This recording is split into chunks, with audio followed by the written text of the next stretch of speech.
વાત કરો. એ સાહેબ 1954 માં મારા દાદા ગુજરી ગયા હતા ને. હાજી.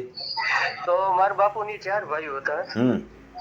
તો એ સાહેબ 2 ભાઈઓ વહીવટ કરતા જમીનનો. અને અમે બહાર રહેવા ગયા હતા. બરોબર છે. પછી સાહેબ 71 ને 80 એને વેચી નાખી. અને એ ત્યાં સુધી થોડું થોડું આપણને આપતા હતા. ત્યારે સાહેબ આ કાંઈ એટલું ઉત્પાદન નહોતું આવતું. ઓલો ઝાડ ને બાજરો ને એવું આપતા હતા. બરોબર છે. પછી એને સાહેબ એને વેચી નાખી. 2 મારા મોટા બાપુએ થઈને. અને એ જે લેવા વાળા છે ને સાહેબ, એને હોત ખબર છે.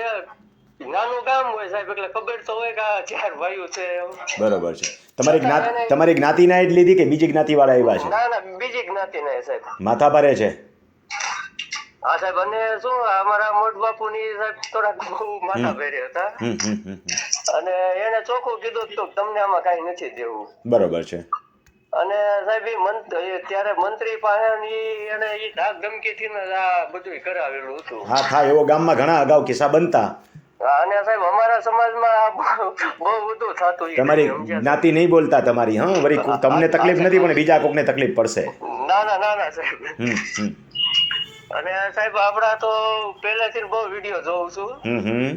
અને આમાં 50% તો હવે સાહેબ એક્સપોર્ટ થઈ ગયો. અને આવા સાહેબ વિડીયો મૂકતા રહ્યો. હા હા હા. મારો હેતુ તો શું છે, બીજા ભાઈઓને માર્ગદર્શન મળે. અને ઘણા બધા ભાઈઓ કામ કરતા પણ થઈ ગયા છે. હવે જુઓ, હવે તમને માર્ગદર્શન આપું. તમારા કેસની અંદર સમય છે ને ખાસો એવો થઈ ગયો છે. હા સાહેબ. હા સાહેબ. 54 વર્ષ જેવો સમય થઈ ગયો છે. તેમ છતાં કેસ કરતા પહેલા છે ને આપણે હંમેશા યુદ્ધમાં જતા પહેલા યુદ્ધની તૈયારી કરવી જોઈએ. હા સાહેબ. એક કહેવત છે કે યુદ્ધ ચાલુ થાય ને એ પહેલા વહેલો પરસેવો હોય ને, યુદ્ધ ચાલુ થાય એ પહેલા જેટલો પરસેવો પાડેલો હોય ને એટલો યુદ્ધના સમયે આપણે લોહી ઓછું પાડવું પડે.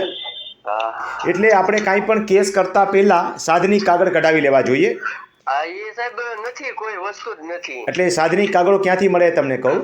હા સાહેબ. તમે ગામમાં ન જઈ શકો તો ઉપાધિ કરોમાં તમારો તલાટી છે ને, હા સાહેબ, એ મામલતદાર કચેરીએ એક દિવસ આવતો હોય, એક દિવસ એ તાલુકા પંચાયત કચેરીએ જતો હોય.